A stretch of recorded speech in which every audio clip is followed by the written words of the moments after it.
Affirmations. Thou shalt also decree a thing, and it shall be established unto thee. All the good that is to be made manifest in man's life is already an accomplished fact in divine mind, and is released through man's recognition or spoken word. So he must be careful to decree that only the divine idea be made manifest, for often he decrees through his idle words failure or misfortune. It is therefore of the utmost importance to word one's demands correctly, as stated in a previous chapter. If one desires a home, friend, position, or any other good thing, make the demand for the divine selection. For example, Infinite Spirit, open the way for my right home, my right friend, my right position. I give thanks that it now manifests under grace in a perfect way. The latter part of the statement is most important. For example, I knew a woman who demanded $1,000. Her daughter was injured, and they received $1,000 indemnity, so it did not come in a perfect way. The demand should have been worded in this way: Infinite Spirit, I give thanks that the $1,000, which is mine by divine right, is now released and reaches me under grace in a perfect way. As one grows in a financial consciousness, he should demand that the enormous sums of money which are his by divine right reach him under grace in perfect ways. It is impossible for man to release more than he thinks is possible, for one is bound by the limited expectancies of the subconscious. He must enlarge his expectancies in order to receive in a larger way. Man so often limits himself in his demands. For example, a student made the demands for $600 by a certain date. He did receive it, but heard afterwards that he came very near receiving $1,000, but he was given just $600 as a result of his spoken word. They limited the Holy One of Israel. Wealth is a matter of consciousness. The French have a legend giving an example of this. A poor man was walking along a road when he met a traveler, who stopped him and said, "My good friend, I see that you are poor. Take this gold nugget, sell it, and you will be rich all your days." The man was overjoyed at his good fortune and took the nugget home. He immediately found work and became so prosperous that he did not sell the nugget. Years passed, and he became a very rich man. One day he met a poor man on the road. He stopped him and said, "My good friend, I will give you this gold nugget, which, if you sell, will make you rich for life." The mendicant took the nugget, had it valued, and found it was only brass. So we see, the first man became rich through feeling rich, thinking the nugget was gold. Every man has within him a gold nugget. It is his consciousness of gold, of opulence, which brings riches into his life. In making his demands, man begins at his journey's end. That is, he declares he has already received. Before ye call, I shall answer. Continually affirming establishes the belief in the subconscious. It would not be necessary to make an affirmation more than once if one had perfect faith. One should not plead or supplicate, but give thanks repeatedly that he has received. The desert shall rejoice and blossom as the rose. This rejoicing, which is yet in the desert, state of consciousness, opens the way for release. The Lord's Prayer is in the form of command and demand. Give us this day our daily bread, and forgive us our debts as we forgive our debtors. And ends in praise. For thine is the kingdom and the power and the glory forever. Amen. Concerning the works of my hands, command ye me. So prayer is command and demand, praise and thanksgiving. The student's work is in making himself believe that with God all things things are possible. This is easy enough to state in the abstract, but a little more difficult when confronted with a problem. For example, it was necessary for a woman to demonstrate a large sum of money within a stated time. She knew she must do something to get a realization, for realization is manifestation, and she demanded a lead. She was walking through a department store when she saw a very beautiful pink enamel paper cutter. She felt the pull towards it. The thought came, I have the paper cutter good enough to open letters containing large checks. So she bought the paper cutter, which the reasoning mind would have called an extravagance. And when she held it in her hand, she had a flash of a picture of herself opening an envelope containing a large check, and within a few weeks she received the money. The pink paper cutter was her bridge of active faith. Many stories are told of the power of the subconscious when directed in faith. For example, a man was spending the night in a farmhouse. The windows of the room had been nailed down, and in the middle of the night he felt suffocated and made his way in the dark to the window. He could not open it, so he smashed the pane with his fist, drew in drafts of fine fresh air, and had a wonderful night's sleep. The next morning, he found he had smashed the glass of a bookcase, and the window had remained closed during the whole night. He had supplied himself with oxygen simply by his thought of oxygen. When a student starts out to demonstrate, he should never turn back. Let not that man who wavers think that he shall receive anything of the Lord. A student once made this wonderful statement. When I ask the Father for anything, I put my foot down and I say, Father, I'll take nothing less than I've asked for, but more. So man should never compromise. Having done all, stand. This is sometimes the most difficult time of demonstrating. The temptation comes to give up, to turn back, to compromise. He also serves who only stands and waits. Demonstrations often come at the 11th hour because man then lets go, that is, stops reasoning, and infinite intelligence has a chance to work. Man's dreary desires are answered drearily, and his impatient desires, long delayed, were violently fulfilled. For example, a woman asked me why it was she was constantly losing or breaking her glasses. We found she often said to herself and others with vexation, I wish I could get rid of my glasses. So her impatient desire was violently fulfilled. What she should have demanded was perfect eyesight. But what she registered in the subconscious was simply the impatient desire to be rid of her glasses, so they were continually being broken or lost.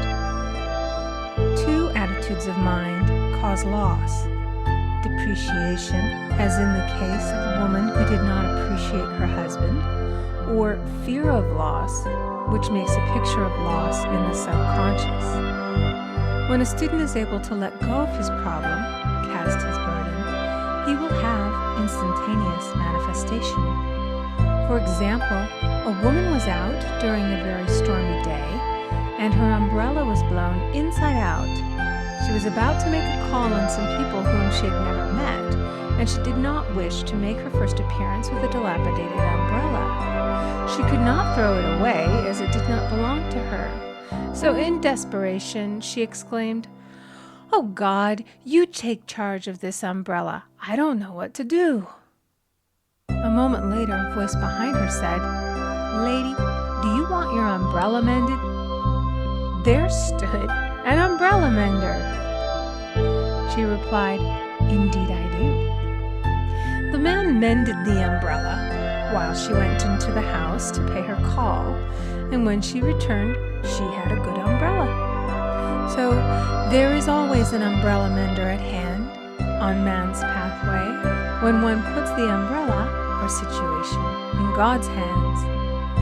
One should always follow a denial with an affirmation. For example, was called on the phone late one night to treat a man whom I had never seen. He was apparently very ill. I made the statement, "I deny the appearance of disease. It is unreal, therefore cannot register in his consciousness.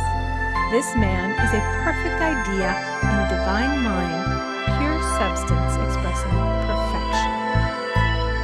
There is no time or space in divine mind. Therefore, the word reaches instantly its destination and does not return void. I have treated patients in Europe and have found that the result was instantaneous. I am asked so often the difference between visualizing and visioning. Visualizing is a mental process governed by the reasoning or conscious mind. Visioning is a spiritual process governed by intuition or the superconscious mind. The student should train his mind to receive these flashes of inspiration and work out the divine pictures through definite leads. When a man can say, "I desire only that which God desires for me," his false desires fade from the consciousness and a new set of blueprints is given him by the master architect, the God within. God's plan for each man transcends the limitation of the reasoning mind and is always the square of life, containing health, wealth, love, and perfect self-expression. Many a man is building for himself in imagination a bungalow when he should be building a palace. If a student tries to force a demonstration through the reasoning mind, he brings it to a standstill. "I will hasten it, saith the Lord." He should act only through intuition or definite leads. Rest in the Lord and wait patiently. Trust also in Him, and He will bring it to pass. I have seen the law work in the most astonishing manner. For example, a student stated that it was necessary for her to have $100 by the following day. It was a debt of vital importance which had to be met. I spoke the word, declaring Spirit was never too late, and that the supply was at hand. That evening she phoned me of the miracle. She said that the thought came to her to go to her safety deposit box at the bank to examine some papers. She looked over the papers, and at the bottom of the box was a new $100 bill. She was astounded, and she said she knew she had never put it there, for she had gone through the papers many times. It may have been a materialization, as Jesus Christ materialized the loaves and fishes. Man will reach the stage where his word is made flesh, or materialized instantly. The fields, ripe with the harvest, will manifest immediately, as in all of the miracles of Jesus Christ. There is a tremendous power alone in the name Jesus Christ. It stands for truth made manifest. He said, "Whatsoever ye ask the Father in my name, He will give it to you." The power of this name raises the student into the fourth dimension, where he is freed from all astral and psychic influences, and he becomes unconditioned and absolute, as God Himself is unconditioned and absolute. I have seen many healings accomplished by using the words, "in the name of Jesus Christ." Christ was both person and principle, and the Christ within each man is his Redeemer and salvation. The Christ within is his own fourth-dimensional self, the man made in God's image and likeness. This is the self which has never failed, never known sickness or sorrow, was never born, and has never died. It is the resurrection and the life of each man. "No man cometh to the Father save by the Son" means that God, the universal, working on the place of the particular, becomes the Christ in man. And the Holy Ghost means God in action. So daily, man is manifesting the Trinity of the Father, Son, and Holy Ghost. Man should make an art of thinking. The master thinker is an artist and is careful to paint only the divine designs upon the canvas of his mind, and he paints these pictures with masterly strokes of power and decision, having perfect faith that there is no power to mar their perfection, and that they shall manifest in his life the ideal made real. All power is given man through right thinking to bring his heaven upon his earth, and this is the goal of the game of life. The simple rules are fearless faith, non-resistance, and love. May each reader be now freed from that thing which has held him in bondage through the ages, standing between him and his own, and know the truth which makes him free to fulfill his destiny, to bring into manifestation the divine design of his life, health, wealth, love, and perfect self-expression. Be ye transformed by the renewing of your mind. End of chapter 10. Recording by Amy Conger.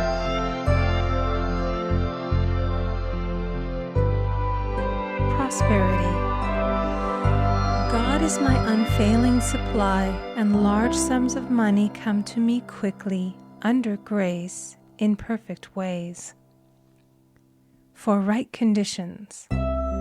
Every plan my Father in heaven has not planned shall be dissolved and dissipated, and the divine idea now comes to pass. For right conditions. Only that which is true of God is true of me, for I and the Father are one. For faith. As I am one with God, I am one with my good, for God is both the giver and the gift. I cannot separate the giver from the gift. For right conditions. Divine love now dissolves and dissipates every wrong condition in my mind, body, and affairs. Divine love is the most powerful chemical in the universe and dissolves everything which is not of itself. For health. Divine love fills my consciousness with health, and every cell in my body is filled with light. For the eyesight. My eyes are God's eyes. I see with the eyes of spirit. I see clearly the open way. There are no obstacles on my pathway. I see clearly the perfect plan.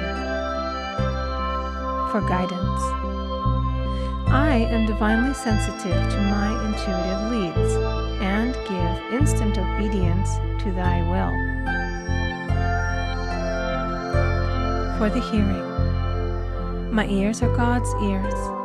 I hear with the ears of spirit. I am non-resistant and am willing to be led. I hear glad tidings of great joy. For right work. I have a perfect work in a perfect way. I give a perfect service for a perfect pay. For freedom from all bondage. I cast this burden on the Christ within, and I go free. End of chapter 11. Recording by Amy Conger. End of The Game of Life and How to Play It by Florence, Scovel, Shinn.